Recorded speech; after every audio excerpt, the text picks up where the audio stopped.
And I remember early on when I was doing the podcast, I had some people on talking about, large multifamily syndicating private equity. And I was like, oh, that's only for the big players. That's, I'll never get to that. And then I looked at my small portfolio and I was like, this is going to take me forever to scale. You can do it. And the average Joe can do it. But something I want to point out, and I hear this a lot, is there's many other fees you need to put upfront for a project to get into it. And someone's not really willing to lend that to you, especially if it's your first project, an investor. But maybe you can find a money partner who is willing to put that money down for you to have a larger piece of equity in the deal. But if you don't really have that experience, it's very unrealistic. Your network is your net worth. Come listen to some of the most successful people I know share invaluable knowledge, stories, and advice in real estate, business, and beyond. This is Weiss Advice. Whether you want to take your business or personal life to the next level, look no further. Welcome back to another episode of Weiss Advice. I am your host, as always, Yona Weiss, the late night DJ. That's me. And I got today with us Danté Belmonte. We are very excited to talk about this gentleman who is the host of a great podcast called Make Money Make Sense in Real Estate and the co-founder of Victory Capital Group, a multifamily investment company. Dante, we're going to get into, there's a lot more to your bio and everything like that, but just a brief synopsis. How you doing this morning? And tell us a little bit about what you're working on. Yona, I'm doing great. Thank you so much for reaching out and having me on the show. I've had you on as well, and we had a great episode talking about cost seg. So thank you for inviting me on. But yes, my name is Danté Belmonte. So I'm located in upstate New York. I work as a residential / semi-commercial real estate agent here with my wife, Madeline, and my daughter, Margot, new daughter as of November. And my partner, DJ, and I, we syndicate multifamily properties in the Southeast, mainly in the state of North Carolina. We've done a few deals there, have another one under contract, and just kind of picking up as we go.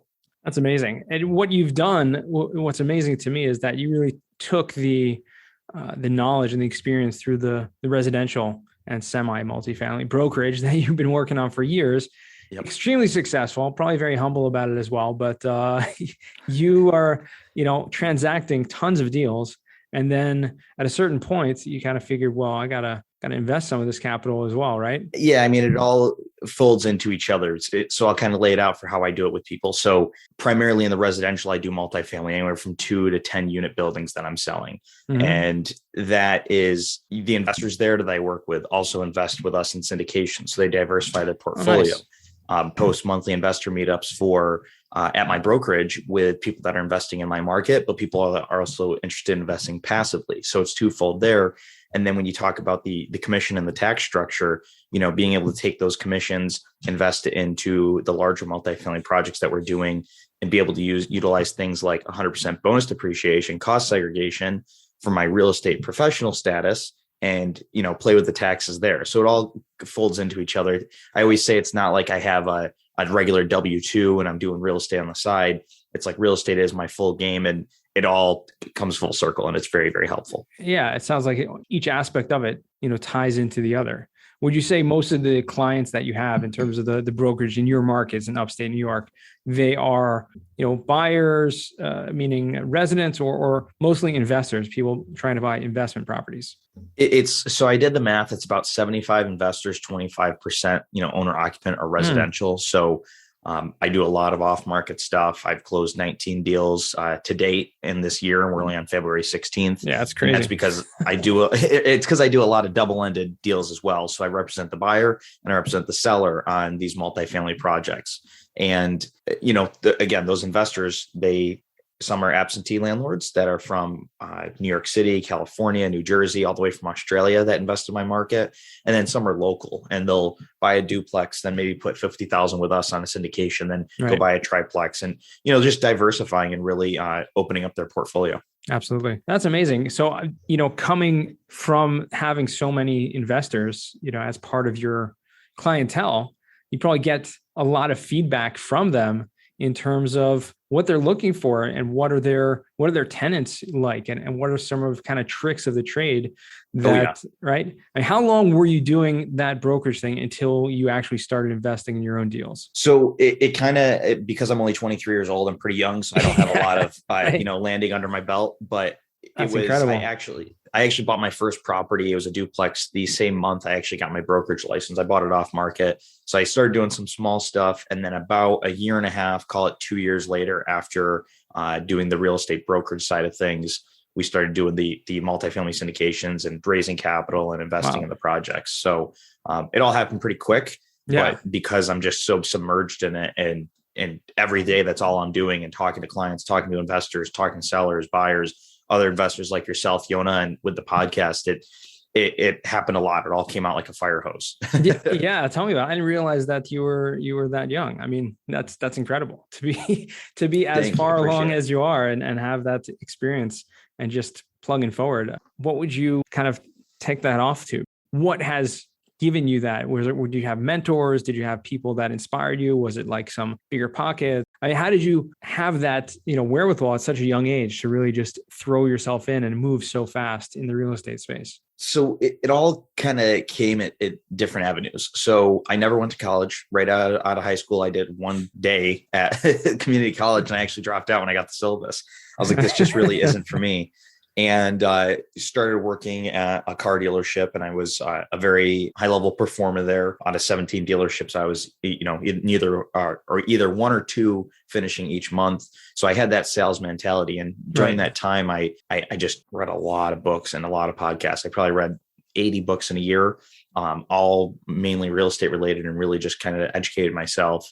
And my manager, who was phenomenal, he said, as long as you keep up your sales and your numbers, he's like, I don't care when you're here. So I would spend time away from work, trying to get my license and trying to learn more about real estate. So it all kind of came from, the podcast, like everyone says, the books, like everyone says, but also doing. That's going to be the biggest one. So not having that analysis paralysis and diving and doing deals and working with other investors. I started a meetup. I started a podcast.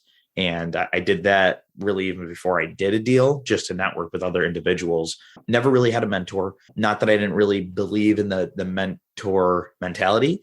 It just wasn't an avenue I decided to take, because a lot of these mentorship programs is either stuff I already knew, or it just seemed like for the money, I could get it somewhere else for a little bit cheaper. But I think it all ended up working out. And strategic lending is what my partner and I like to say. So between my partner and I, we are diversified through our retirement account and cash of over 1,400 apartment units. And we've strategically lent to other syndicators and invested on their projects to build relationships. So we've lent with syndicators in our markets that we want to dive into to kind of see what they're doing, learn from them. And it's a give kind of relationship. We're giving them capital to invest in their deals, which they're looking for in return. We're getting information, we're building a relationship, and vice versa. So I think that's a really good way to also see how things are done from a different perspective before we actually took action and did that. That is amazing. That's a great idea, a great strategy. For anyone listening to this, I never really thought about that idea. People talk about how to get involved in multifamily, how to get involved in deals, how to find new markets.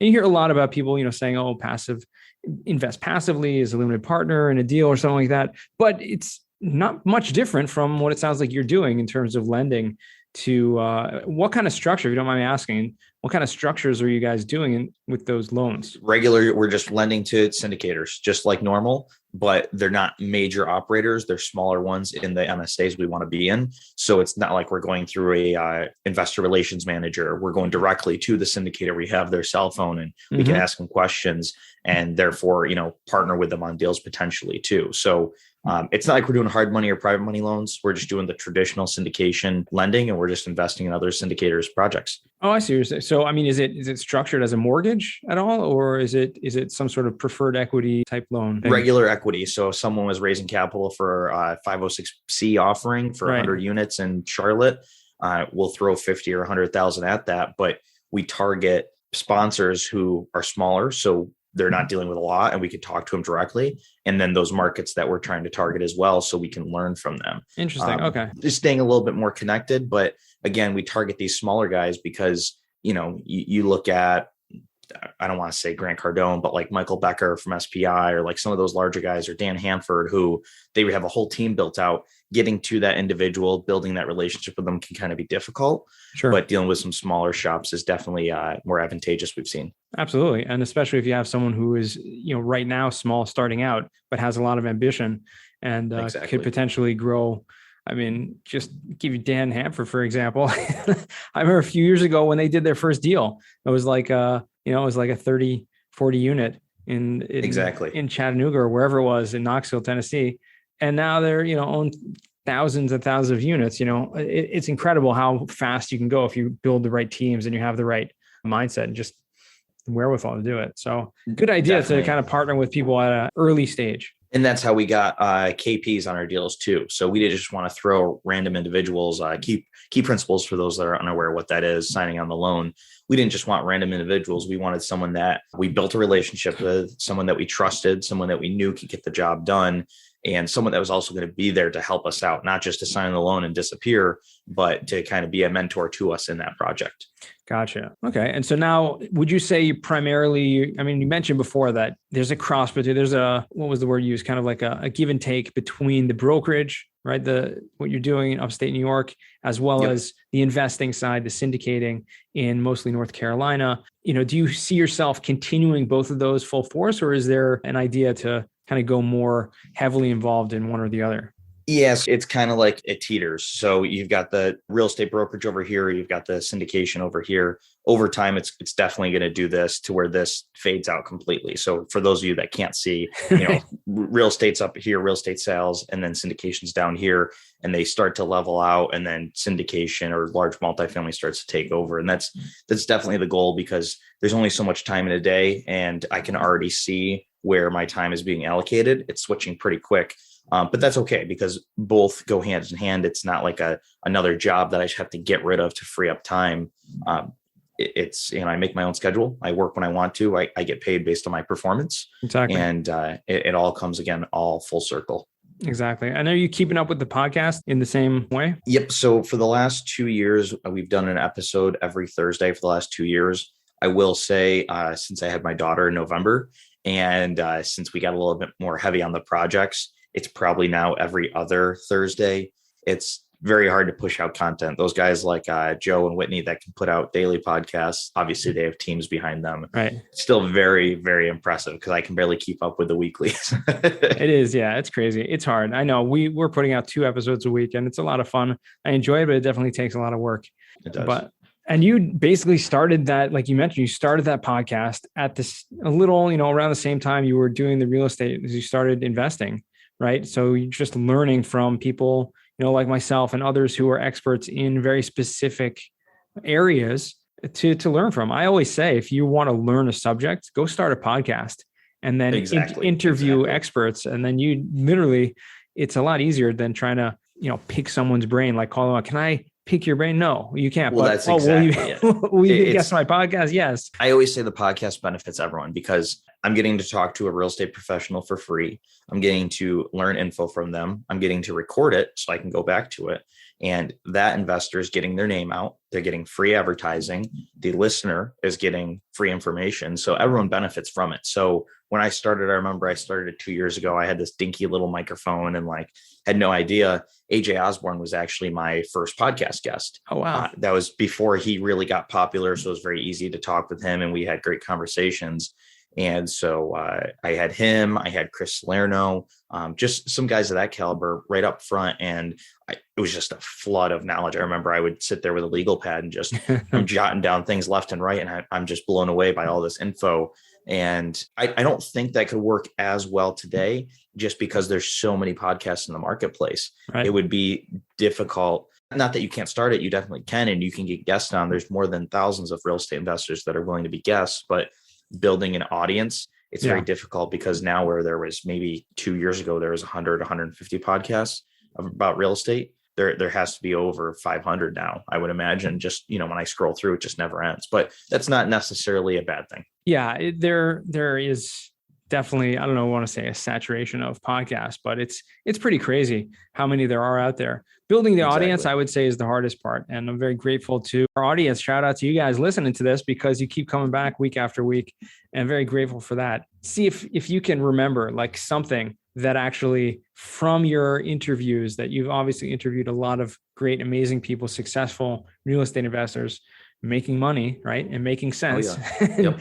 And is there anything that like stands out to you that you learned one time on a podcast that just like kind of changed the way you looked at things, or really took to action? Because I take so many things to action when I listen to my guests, but I'm always curious to hear other podcasters, what kind of motivates them. Yeah. So early on in my career, I had some small multifamilies and I was self-managing them.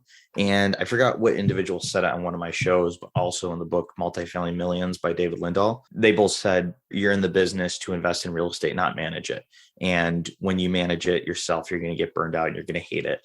And not that I totally hated it, but I totally understand that this is a professional business and there's roles. And as you grow, you need to figure out what those roles are. Do you really want to manage the real estate, be in the day-to-day grind, or do you want to be the one kind of sitting back behind the computer, running acquisitions or raising capital, or finding the properties and analyzing?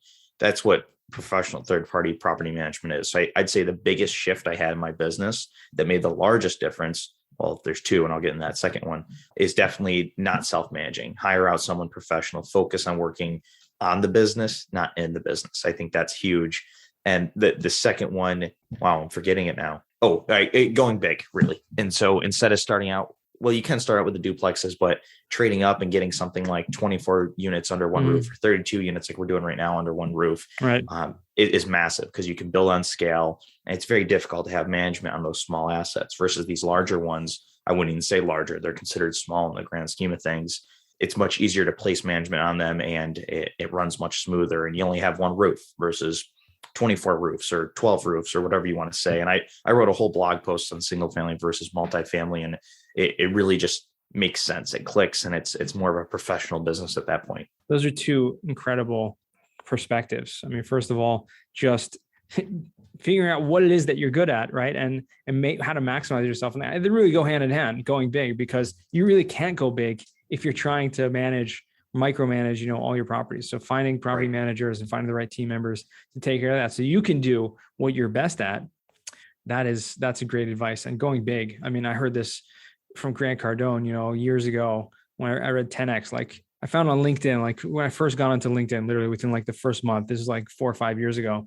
And I was like, wow, what is this 10X thing? Let's read this. And it was just like blown away, like go big or go home, and just kind of push yourself beyond your limits and beyond what you even imagine is possible. Aim for that and, work towards it on a daily basis, and you'll get there. And I've seen that for myself in my business and so many other aspects of my life that I kind of taken that. So going big, definitely a way to do it. I've seen other syndicators and people talking about how, no, you have to start small. You really, start off in small units, small properties, and you learn the ropes. And others are like, no, start at 100 units and up. That's how you're going to learn the highest way. So obviously it sounds like you've done something a little bit in between. You started off small, but you realized pretty quickly that going bigger is going to be able to make it work. For sure. I mean, when I first started, I was all about I'm going to buy a duplex, I'm going to buy a triplex. There was this one street that I had a few properties on, and I had other properties under contract on it. I was like, I'm going to buy the whole street. I'm going to transform the whole area. And very quickly I realized I didn't want to do that. And I remember early on when I was doing the podcast, I had some people on talking about, large multifamily syndicating, private equity. And I was like, oh, that's only for the big players. That's, I'll never get to that. And then I looked at my small portfolio and I was like, this is going to take me forever to scale, and just kind of learned more about that syndicating and how you can do it. And the average Joe can do it. But something I want to point out, and I hear this a lot, is, and people have different beliefs on it. It's certainly possible, but they say, oh, you can syndicate with none of your own money and you can do it for a zero down and blah, blah, blah. Not necessarily. When you're going into a project, you need whatever that purchase price is. You need 1% to 2% earnest money deposit. Right. You need some lender fees up front, maybe an appraisal. there's many other fees you need to put up front for a project to get into it. And someone's not really willing to lend that to you, especially if it's your first project, an investor, especially when they're not making any return on that capital because it's the deal's under contract. For example, the first deal my partner and I did, we had about $120,000 into the deal between deposits, due diligence, appraisals, lender fees, insurance, whatever that is. We had that much money into it. And that was our own capital. And we were fine with that. And we got reimbursed for all that at closing. And that's something people need to think about when they're getting into the syndicating or the multifamily game, is you definitely need the capital at your disposal, because if we're chasing after a $10 million deal and we need, 1% of that hard, we're talking $100,000 that we have to put down day one, and that's going to be our own capital. And then there's other fees outside of that. So that's something people need to think about. But maybe you can find a money partner who is willing to put that money down for you to have a larger piece of equity in the deal. But if you don't really have that experience, it's very unrealistic.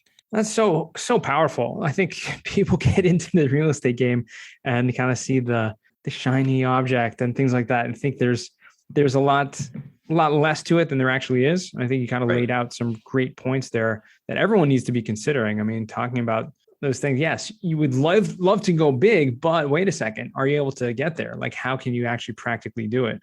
Yes, you're going to need not only the earnest money, you're going to need reserves. You're going to need, liquidity. Like, the bank's not going to give you a loan. And yes, you can have a cosigner like you mentioned, but you got to figure those pieces of the puzzle out. Yep, exactly. Net worth, balance sheet, liquidity, like you were saying. And that's exactly why some people don't want to get into the active realm. I had a new investor who did some small passive stuff years ago, and he approached me and he wants to buy a 4-family I have listed, and great guy. I'm really educating him, but he's just saying there's so much to learn. And this is such a small asset and it's much more difficult than passive investing. And well, there's your opportunity to passively invest if you don't want to get into that active day-to-day role. For sure. And with that being said, being passive investing, in your journey, have you, obviously the majority of what you've been doing is in small multifamily and now into large multifamily. Are there any other asset classes that you're considering or have looked into or have invested in?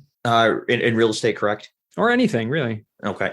So my partner and I, we pursued some self-storage. We put some offers in, nothing that stuck. One that did stick, but we actually ended up walking away from it because it wasn't a good deal. But something I've been also educating myself on the side with is triple net leases.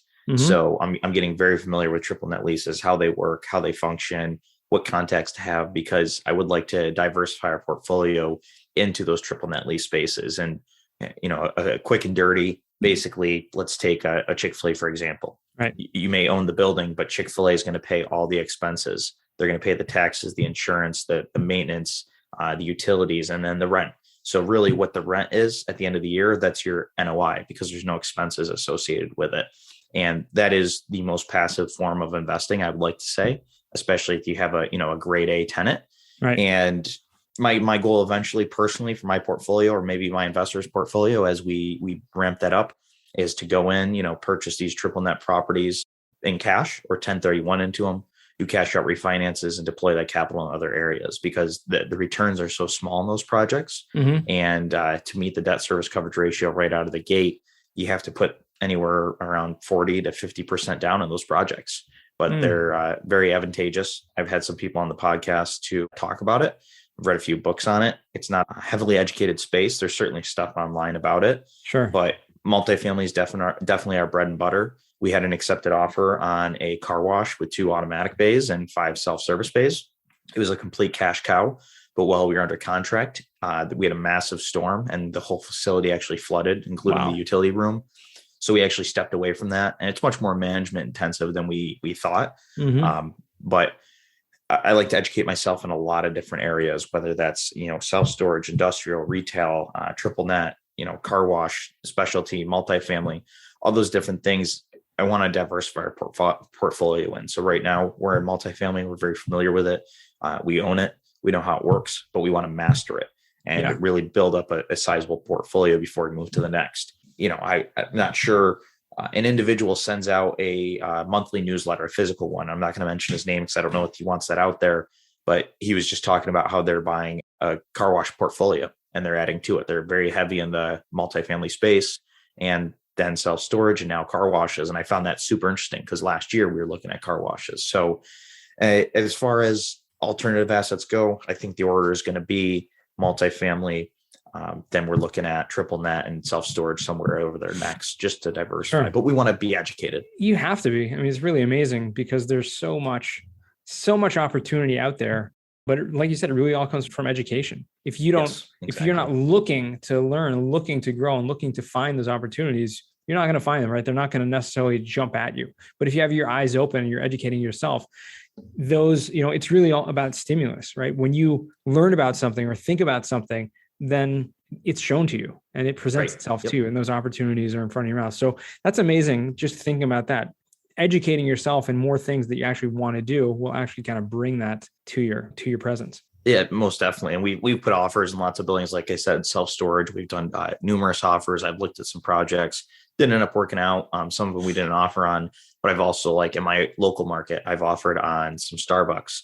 I've offered on some other retail businesses that are pretty popular, and chain businesses that I know are safe investments. Right. And, just getting yourself exposed and falling into what you know. And so in my local market, I know locations, I know where these shops are and where they're popular, and kind of figuring out, looking at the lease, see how much value is there. And again, just kind of building and educating and taking action to do so.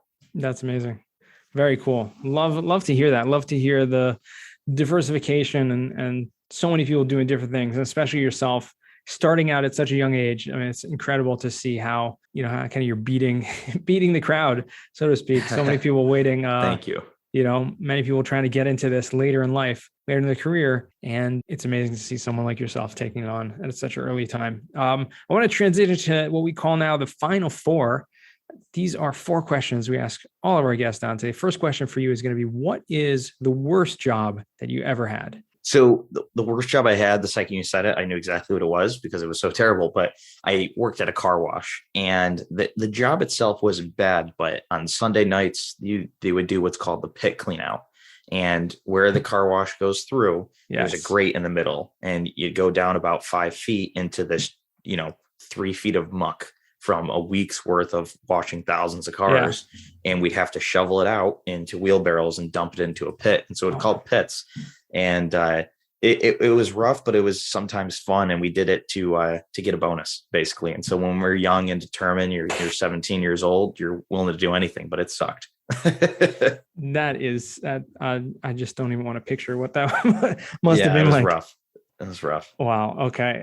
Next question. What's a book you've read that's given you a paradigm shift? I would say The Go-Giver. If anyone hasn't read that book, I'm forgetting who the writer is, the author. Bob Berg. Yeah. Yes, that's what it is. Yep. I'll put that in the show notes. Definitely. Go-Giver. Phenomenal book. A really good friend of mine that I sold his portfolio. He had 29 units. He gave it to me, and he's like, hey, Merry Christmas. Just read this book. You can read it in a day, and it's really short and sweet, but it changes your mindset. It's a story, and it changes your mindset on how giving to other individuals, short and sweet. You shouldn't expect anything in return, but you're adding value to someone at no additional cost, and that'll bring benefit back around to you. And just reading, I always believed in that, but reading that book really expanded on that a little bit, or highlighted on it a little bit more, and really got me excited about just being able to add value to people. I know we hear that all the time, add value, add value, add value, but really helping someone become educated, confident, and maybe if they're in a tough situation, just kind of step up to the plate and help them out. 100%. Incredible.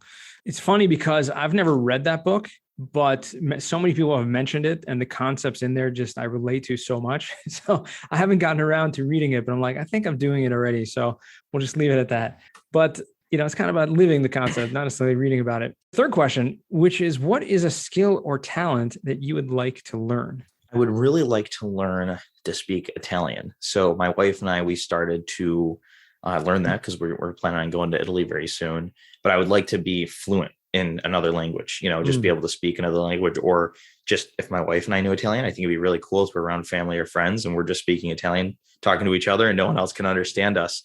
So I think that'd be something really cool to learn. That's amazing. Do you have family like Italian in Italy? Yep. My grandfather is directly off the boat. He does live here now, though, but it's very hard to understand him because he has a very heavy Italian accent.